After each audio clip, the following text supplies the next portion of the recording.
Hey guys, welcome back to my channel Simple English. Hope you all are fine and staying healthy at your homes. So today we are going to start with part 8.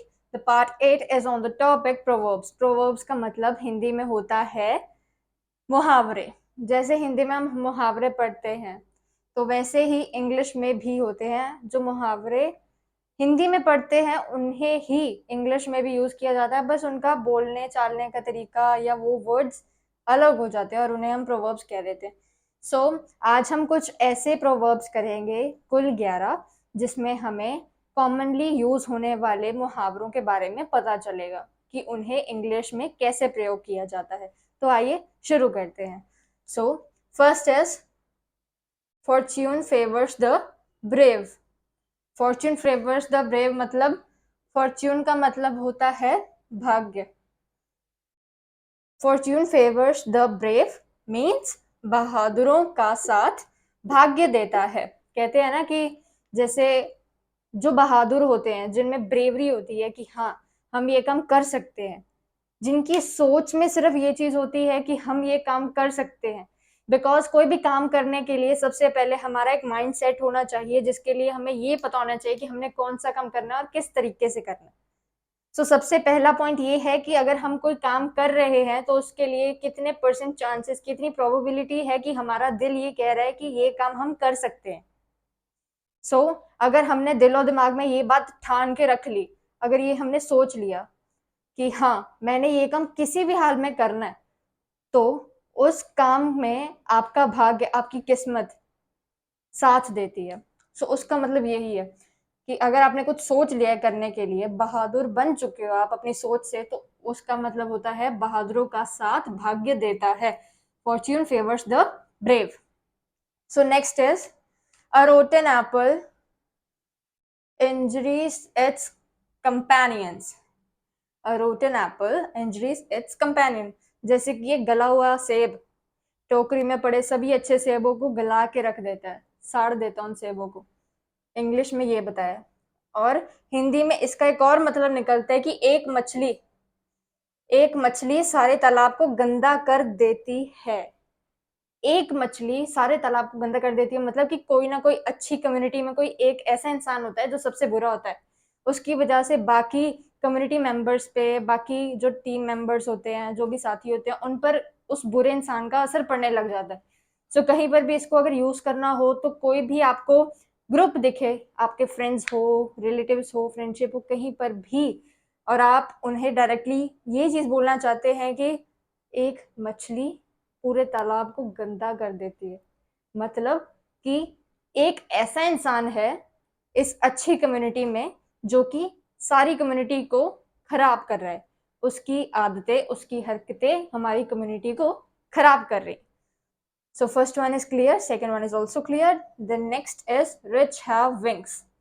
Rich have wings. जैसे हम कहते हैं ना कि घर पे पैसे आ रहे हैं, घर में धन आ रहा है, लक्ष्मी आ रही है, तो वो कहीं ना कहीं किसी भी तरीके से जल्दी जल्दी खर्च हो रही है.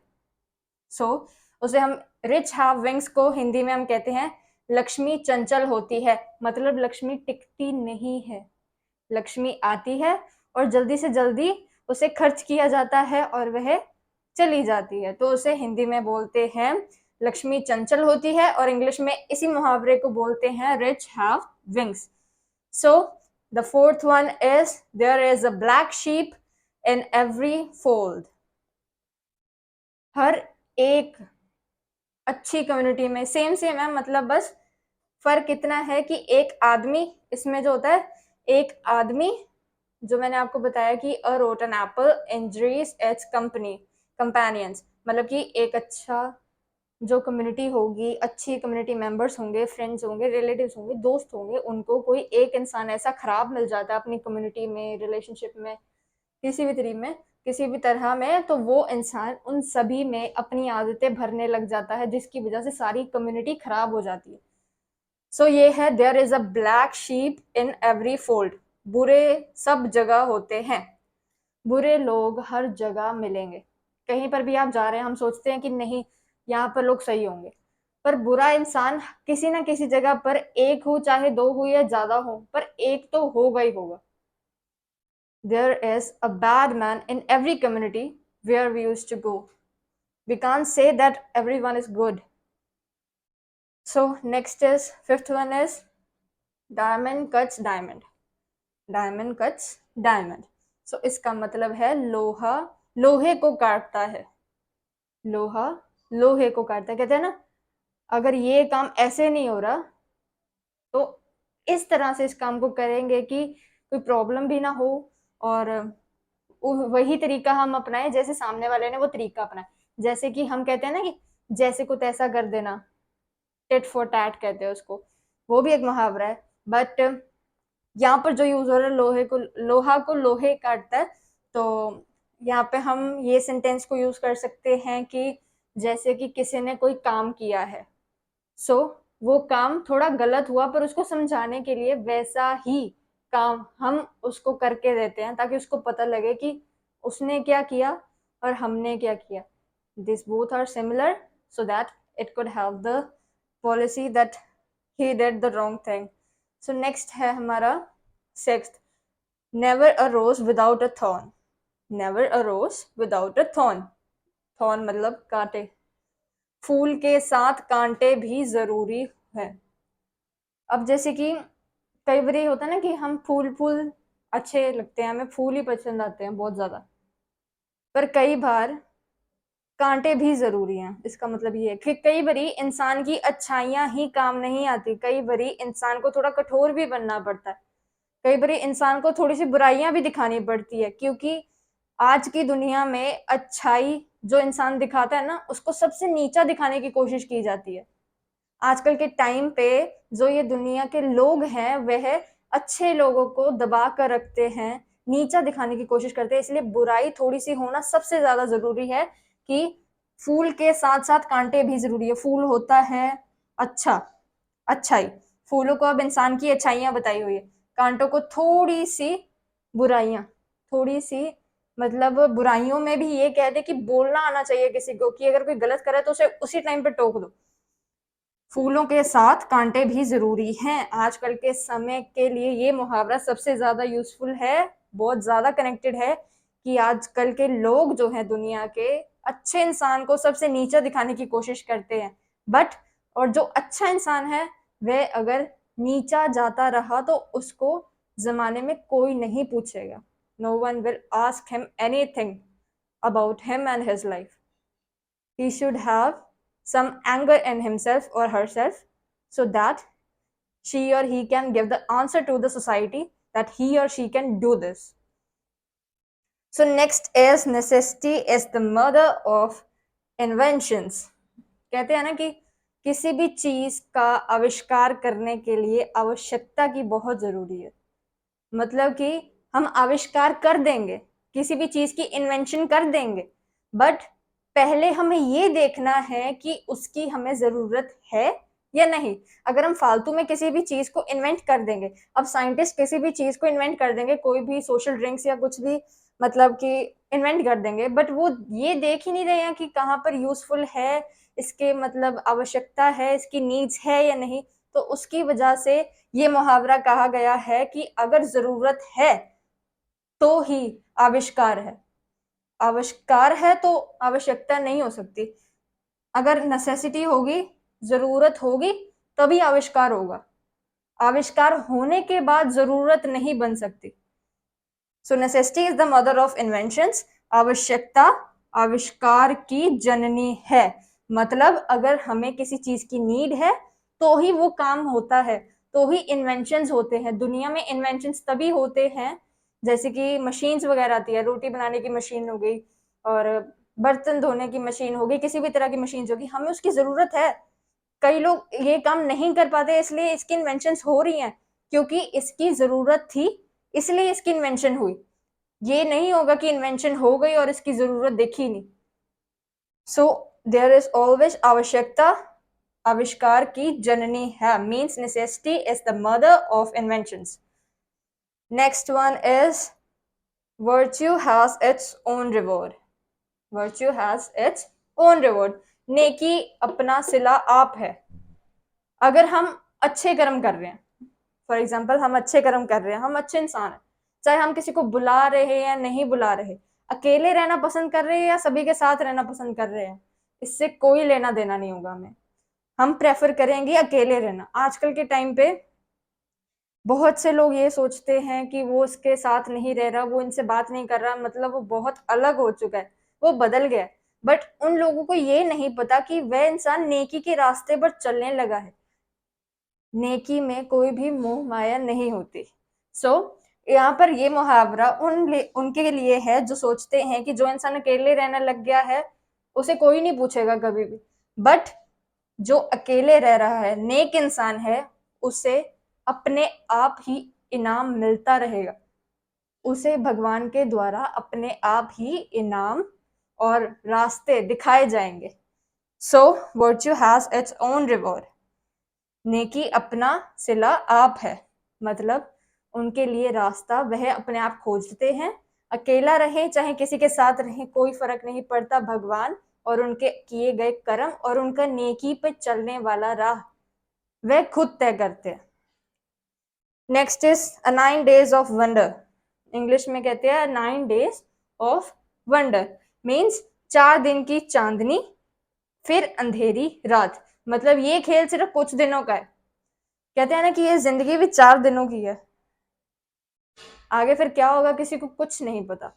सो अगर किसी भी चीज के बारे में हमें नहीं पता और हम सिर्फ ये देख रहे हैं कि ये तो कुछ टाइम का खेल है, कुछ पर्टिकुलर लॉन्ग, मतलब थोड़ी सी देर का ये खेल है, या फिर थोड़ी सी देर का ये जो काम चल रहा है ये बस थोड़ी देर का है, और उसके बाद जो रिजल्ट होगा उसे अंधेरे में बताया गया है, अंधेरी रात में बताया गया है।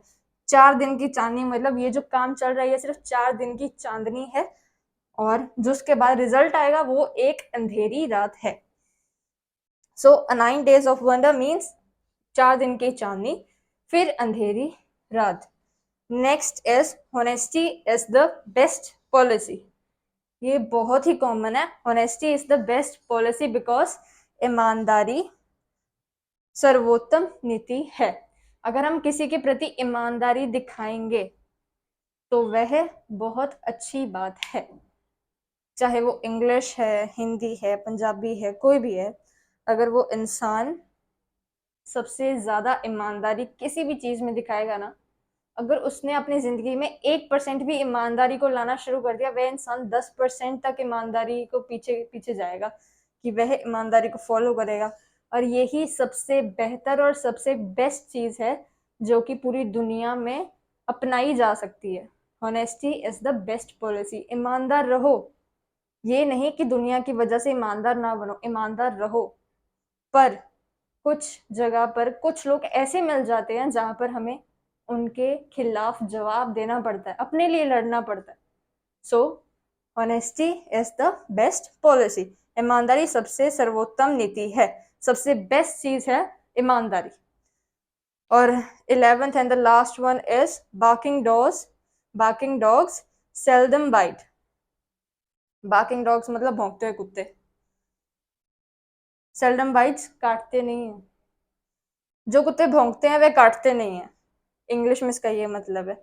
और यहाँ पर ये बताया है हिंदी में, जो गरजते हैं वह बरसते नहीं। कुछ चीजें ऐसी होती हैं कि दिखावे के लिए होती हैं, असल में वह चीज होती नहीं है।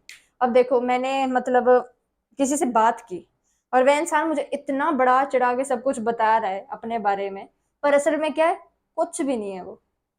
सो उसमें क्या होगा, करने को बातें, पर करने को मतलब काम करने को कुछ भी नहीं, बातें करने को बहुत कुछ है। बार्किंग डॉग्स सेल्डम बाइट्स, मतलब कि भौंकने वाले कुत्ते काटते नहीं है। कई बार हिंदी में हम ये भी यूज कर देते हैं, और इसका हिंदी में मतलब है, इस प्रोवर्ब का हिंदी में मतलब है, जो गरजते हैं वह बरसते नहीं। मतलब कि इसका ये है कि कई बार जो चीजें दिखाई जाती हैं वह असल में होती नहीं, इसलिए हमें ये पता करने के लिए कि वो असल चीज क्या है उसमें हमें समय लग जाता है। सो हमें हमेशा ध्यान से हर चीज को समझना चाहिए, किसी भी काम को करने से पहले उसके बारे में समझना चाहिए। सो ये थे कुछ 11 प्रोवर्ब्स, मतलब मुहावरे, जिनका मैंने हिंदी में भी मतलब समझाया, इंग्लिश में भी समझाया। एक बार फिर से रिमाइंड कर लेते हैं। सो पहला है फॉर्च्यून फेवर्स द ब्रेवरी, बहादुरों का साथ भाग्य देता है। A rotten apple injures its companions. एक मछली सारे तालाब को गंदा कर देती है. Rich have wings. लक्ष्मी चंचल होती है. There is a black sheep in every fold. बुरे सब जगह होते हैं. Diamond cuts diamond. लोहा लोहे को काटता है. Diamond cuts diamonds. लोहा लोहे को काटता है. Never a rose without a thorn. Never a rose without a thorn. फूलों के साथ कांटे भी जरूरी है. Necessity is the mother of inventions. आवश्यकता आविष्कार की जननी है. Virtue has its own reward.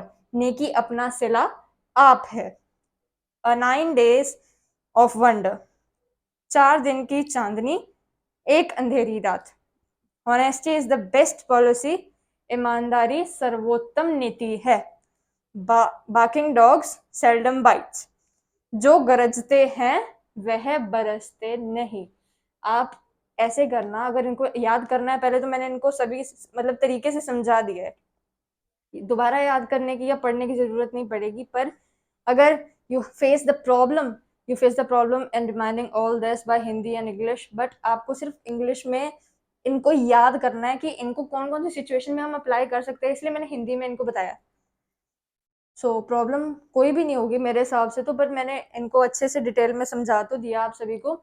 और अगर आपको कोई भी प्रॉब्लम बाय चांस अगर फेस करने को मिल जाए इनमें, तो आप एक काम करना कि नोट्स बना के रिटन प्रैक्टिस जितनी हो सके उतनी करना. बिकॉज इंग्लिश सिर्फ बोलने में नहीं होती, रिटन में भी होती है. रिटन में क्या होता है कि ग्रामेटिक मिस्टेक्स रिटन में बहुत ज़्यादा होती है.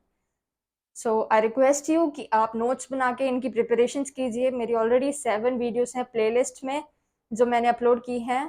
आईडी अपनी यूट्यूब चैनल में और प्लेलिस्ट में भी, उनको आप देख लेना. और ये मेरी 8th वीडियो है. So please stay connected with me by liking and subscribe the channel. Till that, stay safe, stay healthy. Thank you for watching this video.